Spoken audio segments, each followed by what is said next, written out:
O que é branding? Me explica para nós aí, Arthur. Vocês já vão...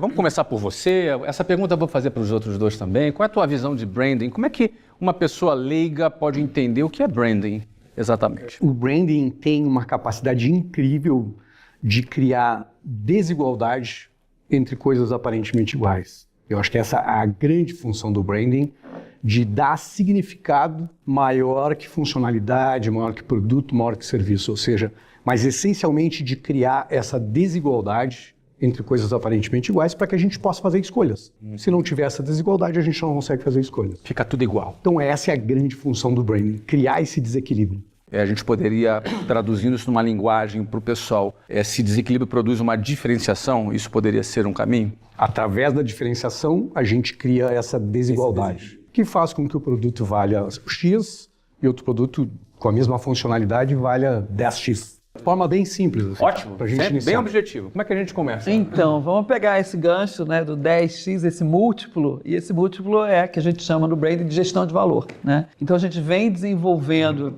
minha origem como designer, né, na minha formação, é entender como um branding precisa alinhar o que a marca é, quais são os atributos de personalidade de uma marca, o que o negócio faz, qual é a proposta de valor do negócio e o que a comunicação fala, como ela fala, narrativa. Então, para a gente, na visão do branding, e essa é uma filosofia de trabalho que a gente tem bastante grande, é alinhar esse a faz e fala, é entender a tua estratégia para poder executar e aí criar diferenciação, relevância para as pessoas, fidelizar as pessoas, propriedade de marca, que a gente chama dos equities, né? Você tem uma embalagem, que você tem uma campanha, você tem pontos de contato, e isso são equities que valem, né? Uma Coca-Cola, por exemplo. E consistência, porque no final do dia você quer construir brandings icônicos, que realmente sejam referência para muitas pessoas. E aí você pode, com certeza, cobrar mais por isso, criar fidelização. Muito bem. Sandro? Então, Flávio, falar depois desses dois professores é um desafio, né? É um desafio, mas o bom é que não é uma ciência exata e por isso permite a cada um de nós ter uma visão particular. Mas também pegando um pouco do gancho de que o Arthur e a Ana falaram aqui, se eu pudesse resumir, para mim, branding é a construção estratégica de valor. Para mim, eu resumiria dessa forma. E o papel dele principal, obviamente, é gerar percepções e criar conexões, conscientes ou inconscientes, desde uma marca ou de um produto, um negócio, enfim. Porque isso também é uma outra coisa, Flávio. Então, acho oportuno a gente, se você permitir, a gente voltar para lá também, para já começar a esquentar aqui. Porque quando se fala de branding, por mais que a gente esteja muita gente ouvindo falar, ainda há conceitos muito confusos sobre isso. Então a gente já começa com essa pergunta, acho ótimo para a gente esclarecer, mas hoje é comum as pessoas falarem assim, o teu branding, como se fala, Arthur, o teu lenço, ou Ana, o teu óculos, o teu branding, como se o branding ele fosse restrito único e exclusivamente a como se fosse um lifestyle. E branding é muito mais profundo que isso, né? Então, se eu pudesse resumir, é uma construção estratégica de valor. Você, sem querer fazer jabá, é geração de valor, né? Branding gera valor, não é isso, Ana? Eu acho que esse é o papel do branding numa organização. Eu penso que um desafio muito grande é o pequeno empresário ele abraçar esse conceito. Porque os grandes desafios do empreendedorismo, o primeiro deles é a sobrevivência. Acho que o primeiro desafio do empresário é sobreviver. E quando ele quer sobreviver, e quando a gente está no modo sobrevivência, a gente só pensa no que é urgente. E, eventualmente, branding talvez não esteja na lista das urgências para a sobrevivência, mas ele certamente está na lista urgente da expansão, do crescimento e de um triunfo num outro patamar. Mas, obviamente, tendo passado por essas fases como empreendedor, eu penso que quanto antes um empreendedor abraçar o branding, melhor. Quanto antes ele abraçar esse conceito, melhor. O ideal até que fosse antes, na concepção do projeto. Na criação do produto, não é? No posicionamento que ele quer atingir. E aí, um desafio que a gente tem aqui nesse nosso programa hoje, como nós temos uma audiência predominante de empreendedores, e a gente sabe que, segundo o Sebrae, 80% das empresas fecham antes dos 10 anos, como a gente consegue aqui, acho que esse é o nosso desafio, mostrar para essa audiência que branding pode ser algo que não necessariamente só quem tem uma verba milionária pode realizar. Esse é um dos nossos grandes desafios aqui hoje, que eu conheço muita audiência dos pequenos empreendedores, daqueles que estão começando, e às vezes a performance, a venda, a receita que ele precisa para pagar o aluguel no final do mês, está atormentando às vezes um pouco a cabeça dessa turma, e o branding ele chega também para ajudar, porque deixa eu trazer aqui um primeiro aspecto. Quando esse branding é conquistado, quando essa percepção do mercado sobre a marca dele, do valor dele, ela consegue atingir o mercado, você consegue ter mais margem, porque você começa a precificar o seu produto de outra forma. Isso é resultado imediato para o empreendedor. Como é que a gente consegue, Arthur, falar para um pequeno empreendedor a vantagem e o benefício de já começar a pensar em branding no early stage? Eu assisti teu episódio, onde estavam falando de growth hacking, e muito essa lógica, que é natural, por uma questão de sobrevivência, né? Então, explicar isso muitas vezes para um pequeno empresário, e muitas vezes culpa nossa, digo nossa, do pessoal do branding, que sempre defendeu uma coisa que o branding é um intangível, né? Que é uma coisa distante. E hoje a gente sabe que o branding diminui CAC, né? Diminui custo de aquisição, ele provoca lealdade, então ele imediatamente ele provoca alguma coisa. Mas eu diria assim, pensando no pequeno negócio, no pequeno empresário, é que quando a gente tem um posicionamento claro de branding, a gente consegue reduzir uma série de divergências dentro do negócio. O que eu quero dizer com isso é que quando a gente tem um posicionamento claro, se eu tiver 1, 2, 3 colaboradores, falando de uma pequena empresa, todos conseguem enxergar na mesma direção e orquestrar esses sinais na mesma direção. Isso reduz energia e reduz custo e reduz tentativa e erro, porque todo mundo enxerga para o mesmo olhar.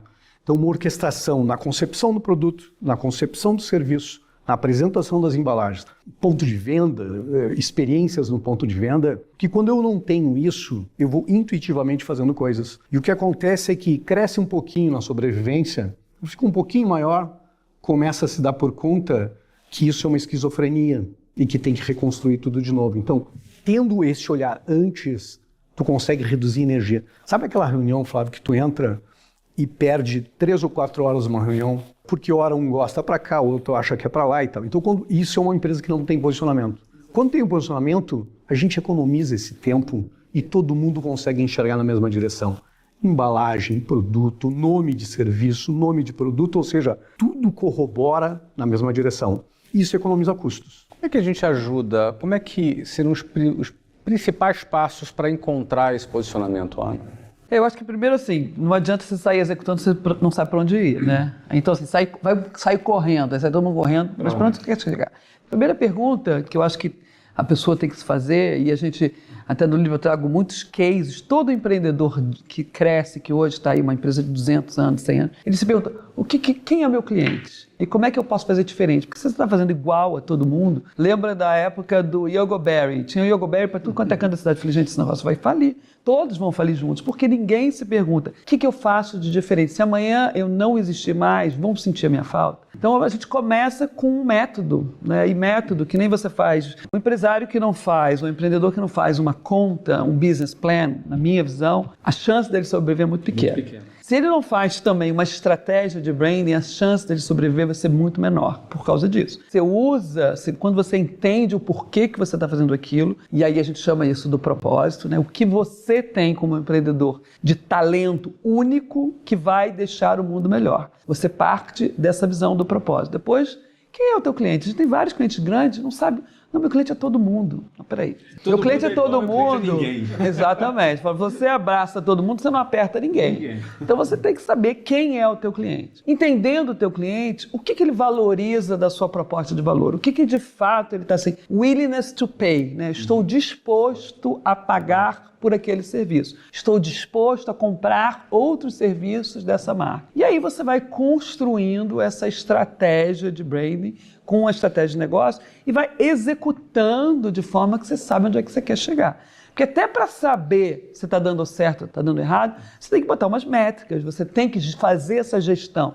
É o market share, é a venda. Então você tem que, né, trazer toda a disciplina de método para fazer uma gestão de valor. E todo mundo começa pequeno, né? Só que a gente tem que valorizar a história de cada empreendedor. Então, todo empreendedor que consegue botar um negócio na rua com grau de diferenciação alto, tem algo nesse drive que é algo que pode ser explicitado, por exemplo, como um propósito. E aí, esse propósito cria um impacto maior de construção de valor do seu negócio a curto, médio e longo prazo. Não existe longo prazo sem curto prazo. Agora, quem vive para respirar está no hospital, né? Então, pense bem, se você está vivendo para pagar o almoço, para pagar a janta, a estratégia talvez não seja, talvez você nem tenha estratégia. Talvez não tenha nenhuma estratégia. Sandro, chegou cliente novo, o cliente não está confuso. Quais seriam os 3 primeiros passos práticos para ajudar esse cliente novo a se encontrar, a se posicionar, entender a sua identidade e poder colocar aqui isso tudo aqui que foi dito em prática? Pois é, Flávio. Boa pergunta, vamos lá. Eu sempre digo que o V de visão é maior do que o V de verba. O cliente, quando ele tem visão, facilita muito as coisas. E isso, né, Ana, não tem tamanho de cliente. Pode ser um cliente que está começando agora, como é o perfil da maior parte do público que está assistindo a gente aqui. Um cliente grande que não tem visão. Um cliente grande que não tem a visão. Olha, eu vou te dizer, para quem trabalha com branding, é melhor o cliente pequeno com visão. Porque você vai medir de fato o quanto o impacto do branding gerou para o negócio dele. Eu sempre acredito também que o branding ele é de dentro para fora. Então uma das coisas que na prática é quando você identifica os valores daquele fundador, daquele empreendedor, se ele tem sinergia com os valores ali da marca que ele está promovendo e tal. A gente entende, você é um especialista em modelo de negócio, sabe que muita gente se apaixona pelo produto, quando na verdade deveria se apaixonar pelo modelo de negócio, e o modelo de negócio, o branding, dá uma sustentação vital para isso. Vital. Então, se o V de visão for maior do que o V de verba, com certeza ele vai traduzir isso em resultado. Então, na prática, a primeira coisa é a gente tenta identificar isso. Porque quando eu falo que é de dentro para fora, Flávio, tem muita empresa promovendo e tentando construir marca para fora, e para dentro é aquela desgraça. Parece aquele pai que na rua é uma maravilha e dentro de casa para tomar a esposa, os filhos e tal. Existe uma dissonância disso aí. E como a matéria-prima, na minha visão, para o branding é a verdade, ele não vai subsistir se ele não tiver coerência com isso. Aprendi muito cedo que o conceito de congruência. Congruência, pensar, falar e agir da mesma forma. Branding, congruência aplicada ao branding é exatamente isso. Pensar, falar e agir da mesma forma. Então, em passos práticos, eu acredito que a primeira coisa é você identificar a pessoa. A pessoa, o que de verdade ele tem de visão para aquilo ali. Porque o produto, pessoa, você diz o fundador. O fundador. Porque começa o produto da visão que ele tem. Claro, a visão que ele tem. Olha, eu vou contar um caso rápido aqui, se meus colegas permitem. Eu tive um cliente em 2001 que ele tinha, a verba dele era 30 mil reais no ano. Coitado desse cliente. Era um pobre coitado. 30 mil reais pro ano inteiro, Ana. Só que tinha uma visão incrível. Esse cliente... Coitado dessa agência também. Coitado dessa agência, isso aí Porque os dois tinham visão, no caso, né? Porque boa, você também tinha visão. Os dois tiveram visão ali. Claro. Boa. E o que aconteceu? Esse cliente tinha muita visão. E aí você imagina que uma verba para o ano inteiro era 30 mil reais, Arthur. 11 anos depois, essa verba se transformou em 30 milhões de dólares por patrocínio de uma Copa do Mundo e a gente tinha mais 30 milhões de reais para ativar esse patrocínio que era 30 milhões de dólares. 30 milhões Você de vai reais, contar agora o santo. 30 milhões de reais que valiam 15 milhões de dólares, né? Que valiam 15 milhões. A gente tinha 45 milhões de dólares. Em números atuais, e que você que é bom de matemática, hoje representaria... São 240 milhões de reais. 240 milhões. Em 11 anos. Então, o segredo... Uma cota de patrocínio.